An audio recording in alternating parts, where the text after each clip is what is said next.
Now बहुत लंबे समय से ना इलेक्टोरल बॉन्ड काफी न्यूज में थे कि एक पॉलिटिकल पार्टी को इलेक्टोरल बॉन्ड के जरिए कितना पैसा भेजा जा रहा है। इस बात को लेकर काफी क्यूरोसिटी थी।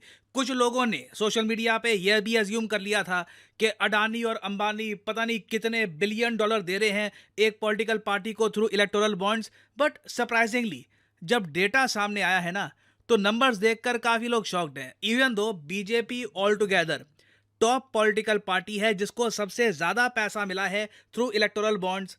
सेकंड नंबर पे कांग्रेस नहीं है, सेकंड नंबर पे है तृणमूल कांग्रेस और थर्ड नंबर पे आ चुकी है कांग्रेस। सबसे पहले तो ना मैं पार्टीज का डेटा आपको दिखाता हूं, फिर उसके बाद बात करेंगे कि इलेक्टोरल बॉन्ड्स बेसिकली हैं क्या और इनसे रिलेटेड इश्यूज क्या सामने आए थे रिसेंटली सुप्रीम कोर्ट को लेकर। Everything will become crystal clear. सबसे पहले किस पार्टी को कितना पैसा मिला है ये देखते हैं। ओके, तो ये है लिस्ट आपके सामने। नंबर 1 पे बीजेपी है। बीजेपी को इलेक्टोरल बॉन्ड के जरिए जो डोनेशन में पैसा मिला है, ये बाकी बहुत सारी पॉलिटिकल पार्टीज का आप अगर कंबाइन कर दो ना तो उससे भी ज्यादा है। तृणमूल कांग्रेस को 1600 करोड़ के आसपास, कांग्रेस को 1400 करोड़ के आसपास। ये काफी सरप्राइजिंग बात है क्योंकि कांग्रेस ओवरऑल एक नेशनल लेवल की पार्टी मानी जाती है, तब भी इलेक्टोरल बॉन्ड्स में इनको तृणमूल कांग्रेस से कम डोनेशन मिलना, इट इज क्वाइट सरप्राइजिंग। फिर नीचे आपको वेरियस और पॉलिटिकल पार्टीज मिलेंगी जिनके बारे में आप काफी बार सुनते हैं न्यूज में। वाईएसआर कांग्रेस, तेलुगु देशम पार्टी, राष्ट्रीय जनता दल आरजेडी लालू प्रसाद यादव की जो पार्टी है उसे 73 करोड़, आम आदमी पार्टी को 65 करोड़, डीएमके को ऑलमोस्ट 640 करोड़। ऑल दो अब ये जो सारा अमाउंट है ना, इसको अगर हम ऐड कर दें तो ये अमाउंट बैठता है 12,155 करोड़ रुपए। ना यहाँ पे ना कई लोग एक क्वेश्चन ये रेस कर रहे हैं कि ये जो डेटा एसबीआई ने रिलीज किया है ये अप्रैल 2019 से लेकर जनवरी 2024 तक का है, जबकि इलेक्टोरल बॉन्ड इंट्रोड्यूस कब किए गए थे। सबसे पहली जो ट्रांच है इलेक्टोरल बॉन्ड्स की ये 2018 में आ गई थी। तो 2018 से लेकर 2019 का जो डेटा है वो कहां पर है, ये भी मैं आपको क्रिस्टल क्लियर कर देता हूं। और ये क्वेश्चन अपने आप में बहुत ही इंपॉर्टेंट है क्योंकि जब जानकारी सामने आई है तो लोग कह रहे हैं कि पूरी जानकारी रखो। यहां पे आप देख पाएंगे राजदीप सरदेसाई की ट्वीट है, ये कह रहे हैं कि data from March 2018 to March 2019 yet to be put up. ये बात टेक्निकली ठीक है क्योंकि देखिए सुप्रीम कोर्ट के पास एसबीआई ने 2019 अप्रैल 2019 से पहले का जो डेटा है वो प्रोवाइड कर दिया है। सुप्रीम कोर्ट बहुत ही जल्द ये डेटा इलेक्शन कमीशन के साथ शेयर करेगा और मोस्ट प्रोबेबली ये डेटा भी पब्लिक कर दिया जाएगा इवेंचुअली। तो ये जो डेटा है उससे पहले का वो भी आना बाकी है। और अभी के लिए जो भी ये नंबर सामने आ रहे हैं 6000 करोड़, 1400 करोड़, इसमें आपको और जंप भी देखने को मिलेगा। ना ये तो हमने बात कर ली है कि किस पॉलिटिकल पार्टी को कितना पैसा मिला, और ये जो डोनर्स की लिस्ट है ये भी आप देख सकते हैं। कोई रिमार्केबल नाम आपको नहीं दिखेगा यहाँ पर, कुछ स्पेशल डेटा यहाँ पे नहीं है। बट क्वेश्चन यहाँ पर ये आता है कि ये अचानक से ये सारी चीज़ें न्यूज़ में क्यों आ गई थी।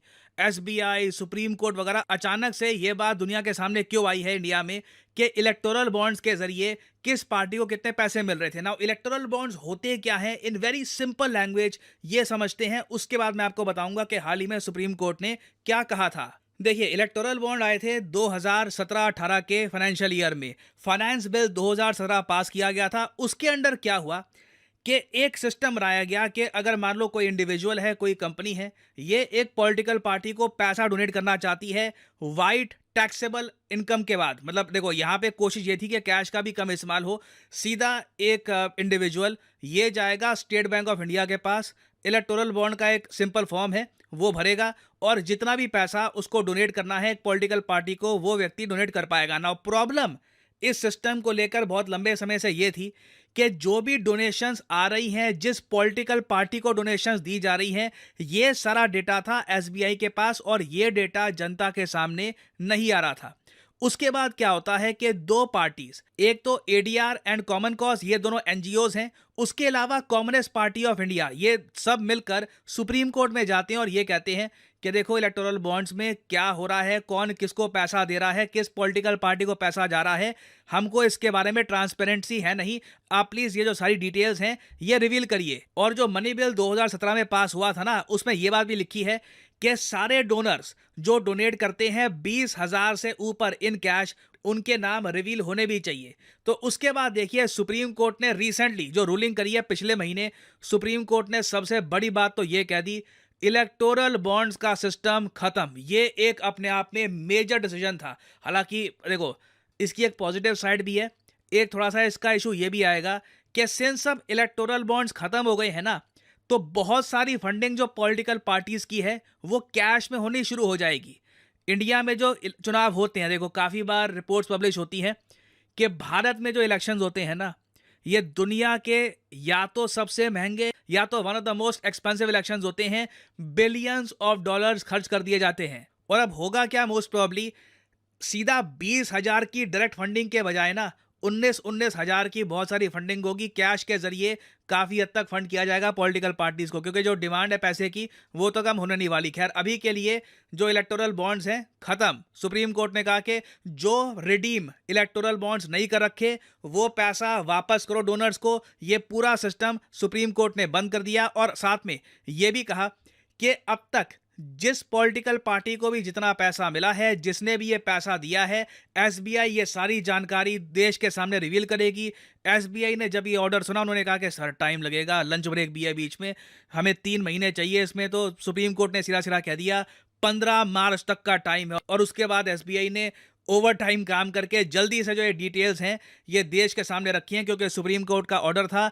आज है 15 मार्च, आज ये डिटेल सामने आ चुके हैं। और अब हमको पता लग गया कि किस पॉलिटिकल पार्टी को इलेक्टोरल बॉन्ड्स के जरिए सबसे ज्यादा पैसा मिला था ना। जो ये इलेक्टोरल बॉन्ड का इशू है ना, इसको लेकर अभी भी लोग बहुत सारी इंफॉर्मेशन अपने पर्सपेक्टिव से शेयर कर रहे हैं। कुछ लोग कह रहे हैं कि अगर हम एमपी की स्ट्रेंथ के हिसाब से देखें तो बीजेपी को इतनी डोनेशन मिली है पर एमपी के हिसाब से।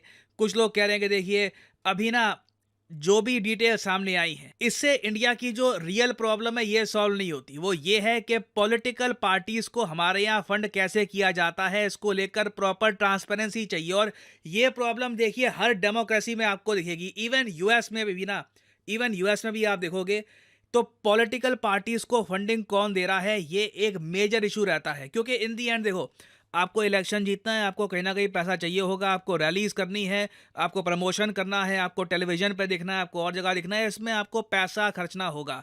और जैसे मैंने आपको बताया, कई रिपोर्ट्स क्लेम करती हैं कि भारत के इलेक्शन में तो 14 बिलियन से ज़्यादा अमाउंट खर्चा जाएगा इस इलेक्शन साइकिल में। 14 बिलियन डॉलर्स की मैं यहाँ पे बात कर रहा हूँ। It is an insane amount of money. Now again, ये एक रिपोर्ट है, कई रिपोर्ट्स कुछ और एस्टिमेट भी बताती हैं, बट कम शब्दों में ये समझ लो कि हमारा देश बहुत बड़ा है, बहुत पावरफुल है, और यहाँ पे ऑब्वियसली पावर में आना इट इज़ वेरी वैल्यूएबल। तो हमें एज सिटीजन्स इस बात का ध्यान रखना होगा कि पॉलिटिकल पार्टीज को फंड कौन कर रहा है। इलेक्टोरल बॉन्ड्स का डेटा सामने आ गया, बहुत अच्छी बात है, मगर अब और तरीके से जो पॉलिटिकल पार्टीज को फंड किया जाएगा उसका हम क्या कर सकते हैं। तो कहीं ना कहीं देखो, रूल्स बनाने की आवश्यकता है कि इलेक्शन में पॉलिटिकल पार्टीज मैक्सिमम इतना खर्च सकती हैं, और साथ ही साथ वेरियस और ट्रांसपेरेंसी मैकेनिज्म लाने की आवश्यकता है।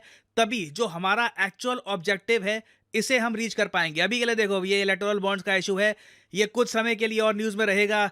कुछ डेटा सामने आया है, कुछ डेटा सुप्रीम कोर्ट ने कहा है कि एसबीआई और डेटा रिवील करे, बताए कि जो total number of electoral bonds हैं ये कितने हैं, वो डेटा भी सामने आ जाएगा। But the larger question will remain कि हम अपनी डेमोक्रेसी को और ट्रांसपेरेंट कैसे बना सकते हैं। तो इससे रिलेटेड इन द फ्यूचर और डेवलपमेंट्स आएंगी, मैं आपके लिए बाद में अब